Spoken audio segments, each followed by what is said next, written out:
guys, Marty Schwartz here, guitarjams.com. I was thinking of some cool melodic soloing ideas for you. What I was doing there was in the key of G major. So it's the concept is a progression that comes from G major. I was playing G major to E minor and then A minor. Like this. So G,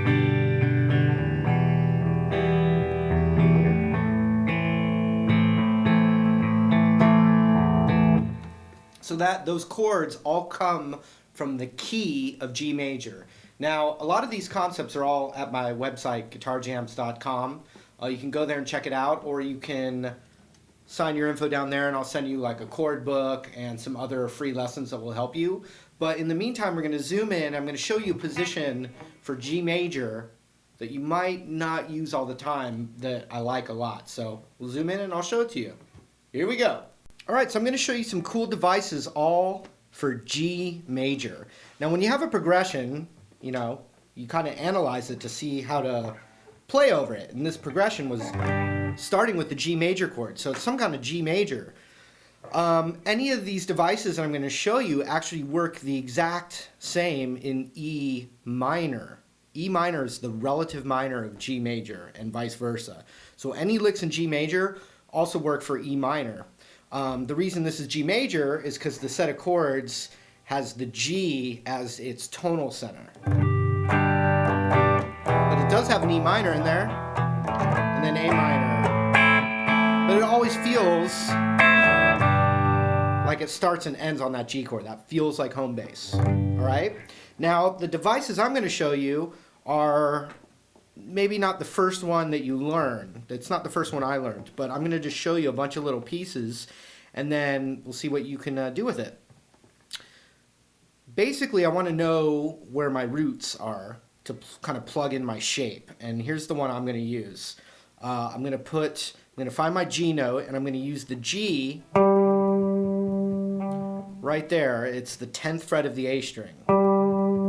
So that's the root I'm kind of like plugging my shape into. And I'm going to put my pinky there because I'm going to play the position down below, but it resolves to that note right there. Now, first thing I'm going to show you is just the G major pentatonic scale. In other words, there's no half steps. It's like, one approach to this progression, and it would look like this. That's the root, but the whole shape would be 7 to 10 on the low E, 7 to 10 on the A, then 7 to 9 on the D, 7 to 9 on the G. So you got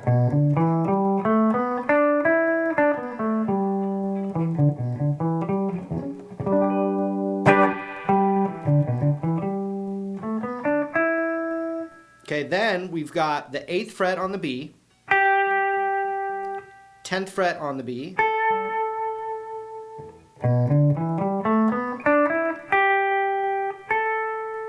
then you've got the same thing on the high E that you do on the low E, and that's 7 to 10.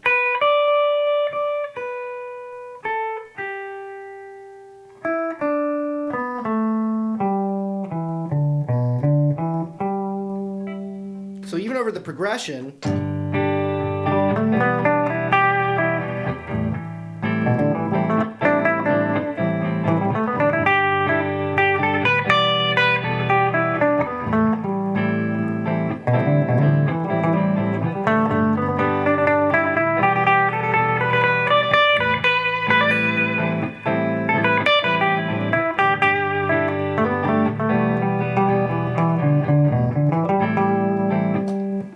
I was just kind of climbing up and down that scale, a little experience, but really just the major pentatonic there, right?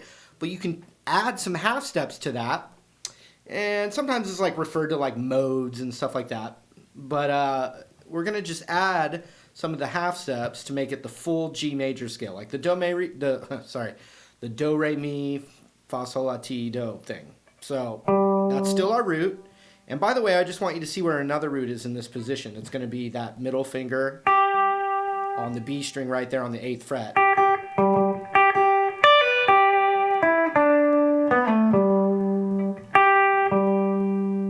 Okay, So here are the half steps. We're adding one right here on the 8th fret of the low E. So then you'd have, instead of, you'd have. Then we're going to add a note right here on the 9th of the A. Silver bell, silver bell. Same thing on the D string, which is 7, 9, 10. Then on the G string, it just stays the same. It's just 7 to 9.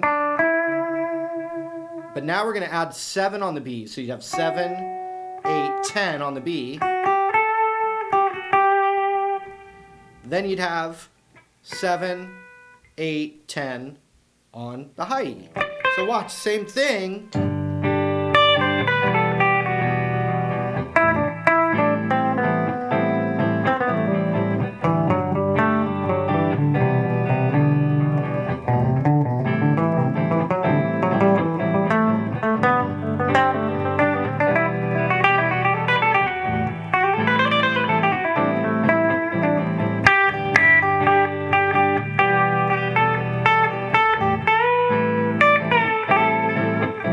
So at any time, and I think what works pretty well is thinking of it as the major pentatonic without the half steps, and then add the half steps in little spots to add extra flavor. And there's a lot of trial and error involved, you know.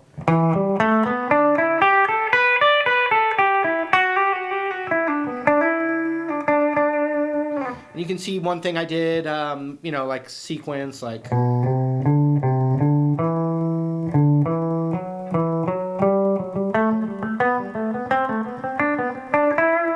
Major pentatonic.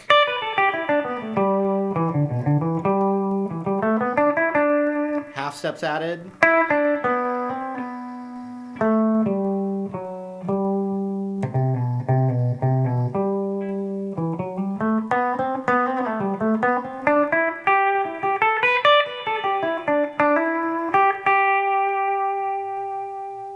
So we've got major pentatonic, and then we've got the full major scale. And they're both really good. And now I want to show you a really, really cool, it's called an arpeggio. It's basically just it's just a G major chord, but you're playing the notes of it one note at a time. And there's a little spot in this position that I've been using a lot. I've been really enjoying it. And like I said, this will work for E minor as well, but we're using it in the G major setting. And it looks like this. We start on the root. Then I'm playing my ring finger on the 9th fret of the D next. Then I play the 7th of the G with my index finger. So you got, that's the G major arpeggio. But then we're going to keep going, and we're going to go middle finger right here on the root again, which is the 8th fret of the B.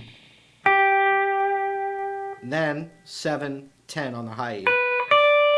So check it out backwards.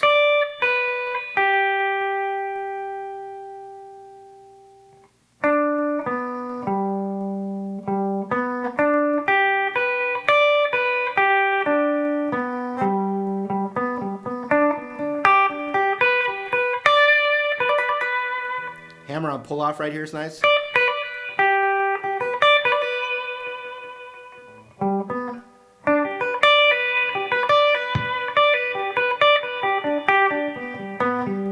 Little sequences too, like in the arpeggio, like.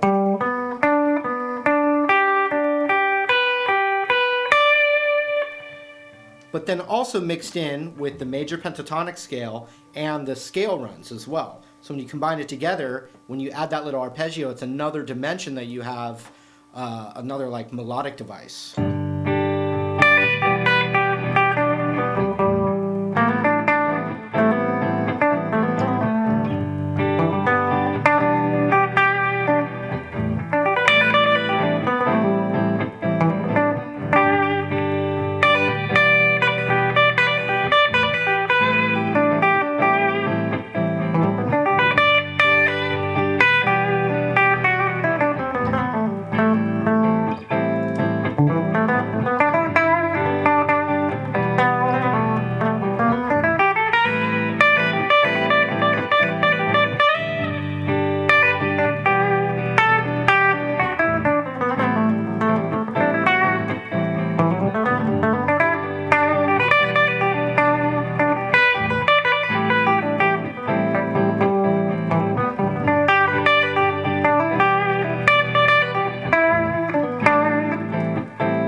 was improvising those different concepts, but it's kind of interesting when you deconstruct, like for instance, I played this solo from the song called Impossible Germany by Wilco, and that's kind of what inspired this lesson, because he's using a lot of the G major scale and a lot of the arpeggios from the G major scale. I'm showing you one possibility out of an infinite amount of ideas, but you can see how you can kind of like break down different things, like, okay, I got the scale runs, throw a little arpeggio in there, now I got the major pentatonic, and then there's a whole art in what you're throwing in at what time.